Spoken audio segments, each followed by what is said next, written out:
qu'il y a des problèmes dans ces pays voisins, nous, on déploie nos soldats. On déploie nos enfants pour aller les soutenir.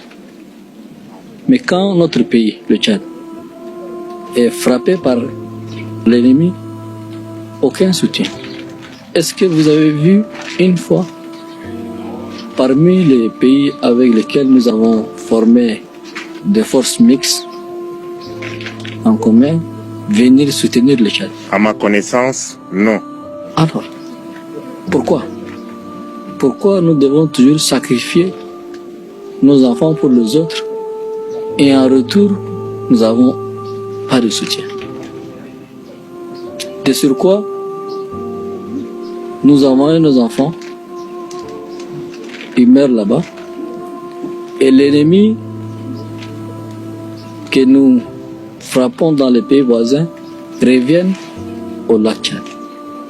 Donc j'ai décidé, à mon âme et conscience, et en tant que président de la République, je suis d'abord responsable de la sécurité du Tchad et du peuple tchadien.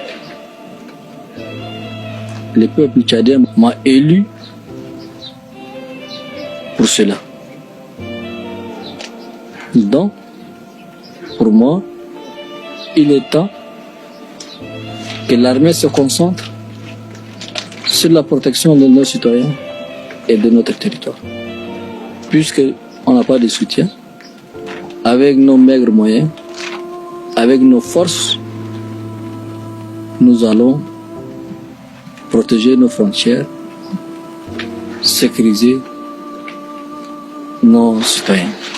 Et d'ailleurs, c'est ça la mission qui nous a été confiée par le peuple tchadien. Mais cela n'empêche pas le Tchad de respecter ses engagements de la lutte contre le terrorisme. Au contraire, nous allons continuer à lutter contre le terrorisme. Mais d'abord, nous allons penser à notre sécurité, la sécurité du peuple tchadien. En conclusion, il n'y a pas de solidarité pour laquelle cette force multinationale a été créée. Donc, s'il n'y a pas de solidarité, elle n'a aucun intérêt pour notre pays. Nous arrivons au terme de notre entretien. Votre mot de la fin.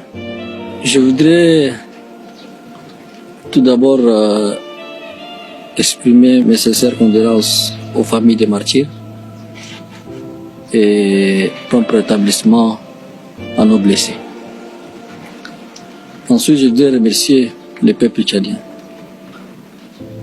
Parce que même si je suis au lac, je sais qu'ils sont tous unis. Et nous avons été beaucoup soutenus par beaucoup de Tchadiens. Je voudrais vraiment les remercier aussi. Ensuite, je voudrais rassurer le peuple tchadien que la situation est sous contrôle. L'armée tchadienne contrôle à 100% nos frontières. Et l'ennemi est en débandade et nous allons le pourchasser pour qu'il n'y ait plus de Boama ou de Barkara. Je voudrais rassurer le peuple tchadien que si je suis ici depuis 10 jours, c'est pour que cela ne se répète pas. Et il faut qu'ils fassent confiance à nos forces de défense et de sécurité, comme ils l'ont toujours fait. Monsieur Mohamed Idriss Déby Itno, président de la République, chef de l'État, chef suprême des armées, je vous remercie.